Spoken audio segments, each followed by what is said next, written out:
DNA मित्रों, America के राष्ट्रपति ट्रंप ने कुछ दिन पहले शहबाज और मुनीर से काफी करीबी मित्रता दिखाई थी। पाकिस्तान से गाजा पीस डील पर साइन भी करवा लिए।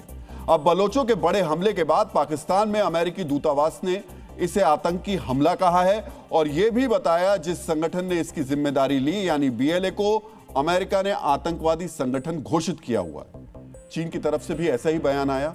आज आपको समझना चाहिए चीन के लिए बलोच हमले क्यों बड़ी परेशानी बने हुए हैं। इस हमले के बाद पहले से फंसा चीन का सीपेक और ज्यादा खतरे में आ गया है। चीन ने पाकिस्तान में 62 अरब डॉलर का निवेश किया है। अगर ग्वादर और सड़कें असुरक्षित रहीं तो यह निवेश भी फंसेगा और पाकिस्तान चीन इकोनॉमिक कॉरिडोर पर आधारित बीआरआई की साख को बड़ा झटका लगेगा। इसके अलावा ग्वादर के असुरक्षित होने से चीन का एनर्जी प्लान भी फेल हो जाएगा। चीन बलूचिस्तान के ग्वादर पोर्ट के जरिए मलक्का स्ट्रेट के रूट से बचना चाहता है। चीन का 60% तेल इसी रूट से आता है और ग्वादर इसका विकल्प बन सकता है।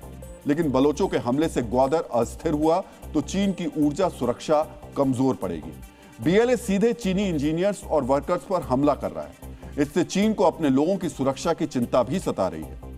बलोच हमले दिखाते हैं कि चीन के प्रोजेक्ट में स्थानीय लोगों को नजरअंदाज किया गया। इससे दूसरे देशों में भी बीआरआई पर भरोसा कम हो सकता है। ऐसे हमलों की वजह से चीन पाकिस्तान में बनाए गए संस्थानों में अपनी सुरक्षा कंपनियां लाना चाहता है। यह पाकिस्तान की संप्रभुता पर दबाव और रिश्तों में तनाव पैदा करता है। हालांकि बलोच विद्रोहियों का चीन पाकिस्तान इकोनॉमिक कॉरिडोर पर हमला अमेरिकी रणनीति को सूट करता है। इसलिए पाकिस्तान में कई लोग बलोच विद्रोहियों के हमले को अमेरिका प्रायोजित भी मानते हैं। अमेरिका नहीं चाहता कि चीन अरब सागर में मजबूत हो, लेकिन ग्वादर को लेकर अस्थिरता से पूरा क्षेत्र और असंतुलित होता है। और अब अमेरिका ने भी बलूचिस्तान में निवेश कर दिया है और पूरे बलूचिस्तान में हो रहे हमले से अमेरिकी निवेश भी खतरे में आ गया है। बलूचिस्तान में स्थित दुनिया के सबसे बड़े तांबा सोना खनन क्षेत्र रेकोडिक में अमेरिका ने $7 बिलियन का निवेश किया है। बलूचिस्तान में सुरक्षा बिगड़ी तो अमेरिकी कंपनियों का निवेश डूब जाएगा। अमेरिका की नजर बलूचिस्तान के रेयर मिनरल्स पर भी है। अगर हिंसा बढ़ी तो अमेरिका की संभावित सप्लाई चेन प्रभावित होगी। बलूचिस्तान ईरान, अफगानिस्तान और अरब सागर से जुड़ा हुआ है। यहां हिंसा बढ़ी तो मिडिल ईस्ट और इंडो पैसिफिक दोनों हिलेंगे, जो ईरान से वॉर के खतरे के बीच अमेरिका को सूट नहीं करता। चीन और अमेरिका के अलावा इस्लामिक देशों के संगठन ओआईसी ने भी बलूचिस्तान में हुए आतंकी हमलों की निंदा की है। ओआईसी ने कहा कि पाकिस्तान के बलूचिस्तान प्रांत में जिन इलाकों को निशाना बनाया गया वो आतंकवादी हमले हैं और वो पाकिस्तान की सुरक्षा और क्षेत्रीय अखंडता बनाए रखने के प्रयासों के साथ खड़ा है। हालांकि यही ओआईसी पहलगाम के हमले पर चुप्पी साध लेता है।